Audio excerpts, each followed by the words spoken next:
লটারিতে চূড়ান্ত হল ৬৪ জেলার এসপি প্রজ্ঞাপন যেকোনো দিন। ত্রয়োদশ জাতীয় সংসদ নির্বাচনে দায়িত্ব পালনের জন্য ৬৪ জেলার পুলিশ সুপার চূড়ান্ত করেছে সরকার। প্রধান উপদেষ্টার বাসভবন যমুনায় লটারি করে সোমবার ২৪ নভেম্বর নাম নির্বাচন করা হয়েছে।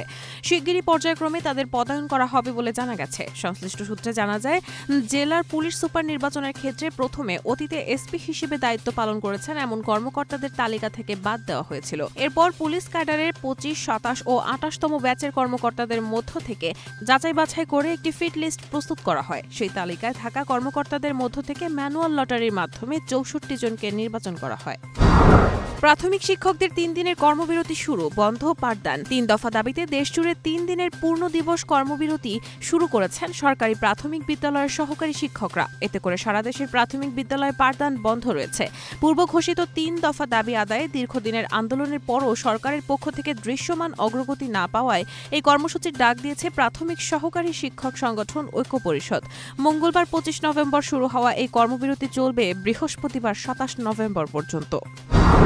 কুয়ালালামপুরের শপিং সেন্টারে অভিযান, বাংলাদেশি সহ আটক ১২৪। মালয়েশিয়ার রাজধানী কুয়ালালামপুরে একটি শপিং সেন্টারে অভিযান পরিচালনা করে বাংলাদেশি সহ ১২৪ প্রবাসীকে আটক করেছে ইমিগ্রেশন বিভাগ।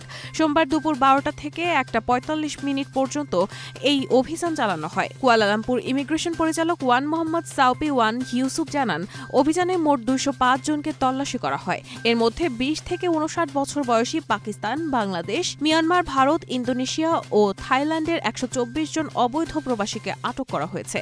তবে এর মধ্যে কতজন বাংলাদেশি রয়েছেন তা জানা যায়নি। ইথিওপিয়ার আগ্নেয়গিরির ছাই ধেয়ে আসছে ভারতে, বাতিল বহু ফ্লাইট। ইথিওপিয়ার আগ্নেয়গিরির অগ্ন্যুৎপাত থেকে সৃষ্টি হওয়া ঘন ছাইয়ের মেঘ ভারতের দিকে ধেয়ে আসছে। এর ফলে সোমবার ২৪ নভেম্বর একাধিক ফ্লাইট বাতিল করেছে ভারতীয় এয়ারলাইন্সগুলো। সম্ভাব্য বিঘ্ন মোকাবিলায় ভারতীয় বিমান সংস্থা ও বিমানবন্দরগুলোকে বিশেষ পরামর্শ দেওয়া হয়েছে।